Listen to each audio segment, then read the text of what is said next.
Best health packages up to 80% discount. Tirumala Diagnostics. నమస్తే, welcome to Suman TV. నేను మీ యామ్ని. ప్రస్తుతం మనతో ఉన్నారు ప్రముఖ ఆధ్యాత్మికవేత్త, ప్రముఖ జ్యోతిష వాస్తు పండితులు, బ్రహ్మశ్రీ డాక్టర్ నాయకంటి మల్లికార్జున శర్మ గారు ఉన్నారు. వారితో మాట్లాడదాం. నమస్కారం. నమస్కారం అమ్మా. గురుగారు, మనకి ఈ జనవరి నెలలో అమావాస్య కూడా వచ్చింది కదండి. అలానే అమావాస్యతో పాటు గ్రహణం కూడా ఉందని కొంతమంది అంటున్నారు. అలానే ఈ అమావాస్య రోజు ఏ విధంగా చేస్తే మంచిది? ఏ రాశుల వారికి అసలు సరిగ్గా ఉంటుందండి? తప్పకుండా అమ్మ. ఓం శ్రీ గురుభ్యో నమః. అమావాస్య రోజున మనకి గ్రహణం ప్రసక్తి అనేది లేదు. ఏదో కొంతమంది పుకార్లు షికార్లు చేసుకుంటూ చెప్తూ ఉంటారు, కానీ గ్రహణం అనేది ఒక పంచాంగకర్తగా గ్రహణం అనేది ఆ రోజున లేదు. దాని గురించి మనం ప్రసక్తి అవసరం లేదు.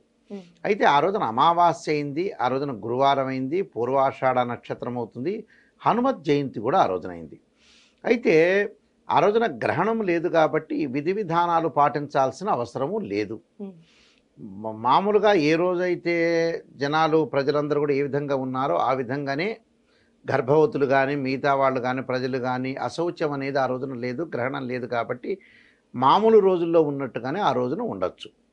అయితే ఏంటంటే ఇక్కడ అమావాస్యకి ప్రత్యేకత ఏమిటి అని అంటే, మకర సంక్రమణ పుణ్యకాలం కంటే ముందు కాలాన్ని ఇక్కడ అమావాస్య వచ్చింది. ఆ రోజున గురువారం అయింది కాబట్టి ఇక్కడ ఈ అమావాస్య రోజున ప్రత్యేకంగా మనం చెప్పదలుచుకుంది ఏమిటంటే, కొన్ని గ్రహస్థితుల యొక్క అనుకూలత ప్రతికూలత ఫలితాలు ఎక్కువగా ఉంటాయి.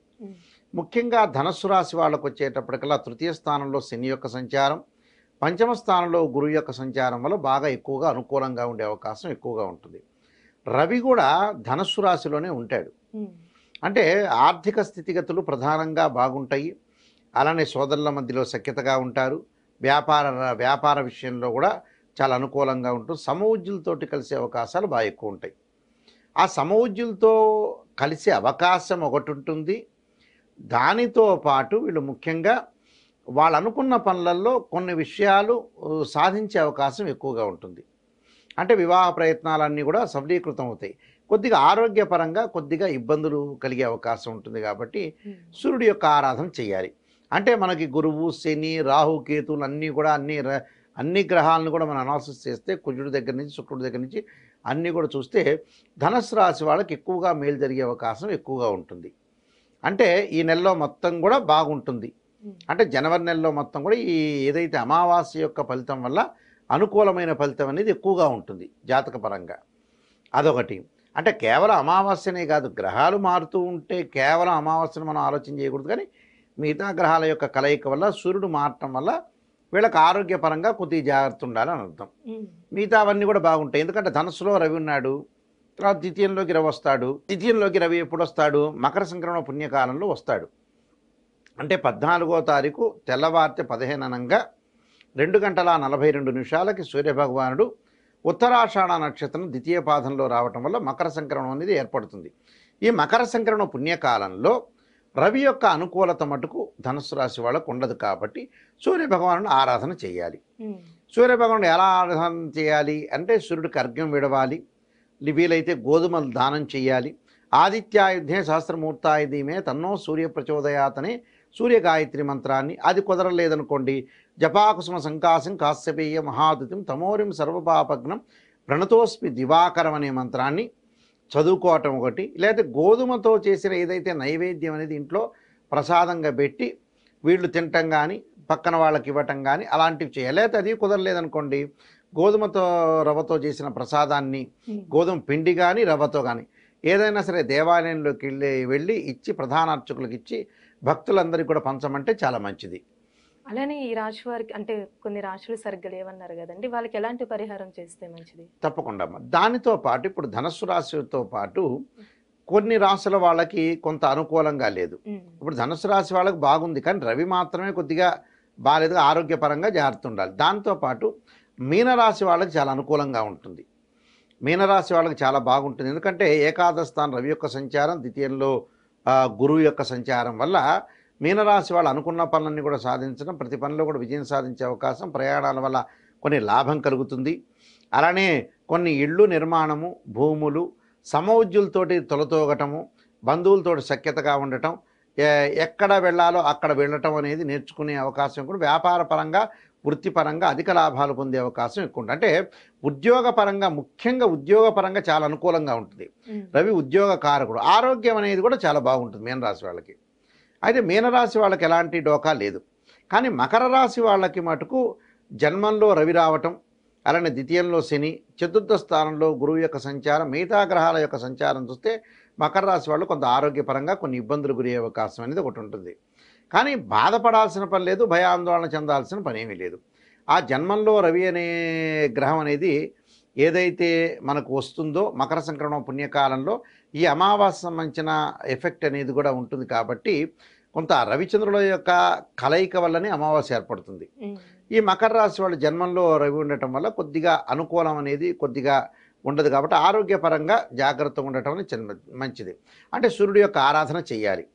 అంటే సూర్యప్రతిమ ఆరాధన చేయటం, అలానే వాళ్ళు చేయాల్సింది ఏంటంటే శరీరే జర్జరీభూతే వ్యాధిగ్రస్తే కలైబ్రే ఔషధం జాహ్నవీతోయం వైద్యో నారాయణ హరి మంత్రాన్ని మకర రాశి వాళ్ళు పఠించడం చాలా మంచిది. అలానే కుంభరాశి వాళ్ళకు కూడా వ్యయస్థానం రవి వల్ల ఆరోగ్యపరంగా ఉద్యోగపరంగా కొన్ని ఇబ్బందులు కలుగుతాయి. వ్యాపార భాగస్వామ్యుల పరంగా కూడా కొన్ని ఇబ్బందులు కలుగుతాయి. కాబట్టి తప్పకుండా వాళ్ళు గోధుమలు దానం చేయటం మంచిది. అలానే గోధుమ పిండి తీసుకొని ఏదైనా సరే 2 ప్రమిదలు లాంటివి తయారు చేసి 2 ఒత్తులు వేసి దీపారాధన చేయటం చాలా మంచిది కుంభరాశి వాళ్ళు. అంటే ఉద్యోగపరంగా ఏదైనా సరే వాళ్ళకున్న సీక్రెట్స్ ఏవి కూడా కుంభరాశి వాళ్ళు చెప్పకుండా ఉండటం అనేది చాలా మంచిది. చెప్పటం వల్ల కొన్ని ప్రమాదాలు జరిగే అవకాశం ఒకటి ఉంటుంది. అలానే మిథున రాశి వాళ్ళకు కూడా ఈ మకర సంక్రమణ పుణ్యకాలంలో అష్టమ స్థానంలో రవి రావటం వల్ల ఆరోగ్యపరంగా కొన్ని ఇబ్బందులు అనేవి ఇబ్బంది పడుతూ ఉంటుంది. అలానే కొన్ని పనులు చేయలేని స్థితి అనేది ఒకటి ఉంటుంది. కాబట్టి మిథున రాశి వాళ్ళు కొద్దిగా అజాగ్రత్త చేయకుండా ప్రయాణాలు చేసేటప్పుడు కానీ అలానే ఆరోగ్య స్థితిగతుల విషయంలో కొద్దిగా కేర్గా ఉండటం మంచిది. వాళ్ళు కూడా ప్రత్యేకంగా రవి యొక్క ఆరాధన, సూర్య నమస్కారాలు, అలానే ఆదిత్య హృదయాన్ని పారాయణం చేయటం వల్ల అగస్త్య మహర్షి రచించిన ఆదిత్య హృదయాన్ని పారాయణం చేయటం వల్ల కూడా వాళ్ళకి చాలా మంచి జరిగే అవకాశం ఉంది. అంటే ఆరోగ్యం అనేది కొంత మెరుగుపడుతుంది. ఉద్యోగపరంగా వ్యాపార పరంగా కూడా కొంత ప్రతికూల ఫలితం అనేది తొలగిపోయి వాళ్ళకు అనుకూలమైన ఫలితాలు జరిగే అవకాశం బాగా ఎక్కువగా ఉంటుంది.